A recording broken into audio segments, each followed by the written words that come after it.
We divide 640 by 4 in a long division method. 4 times 1 is 4. On subtracting, we get 2. So this 2 is less than 4. So we put down this 4 and it is 24. 4 times 6 is 24. On subtracting, we get 0.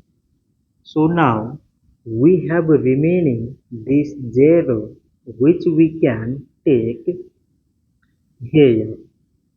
So 640 divided by 4 is 160.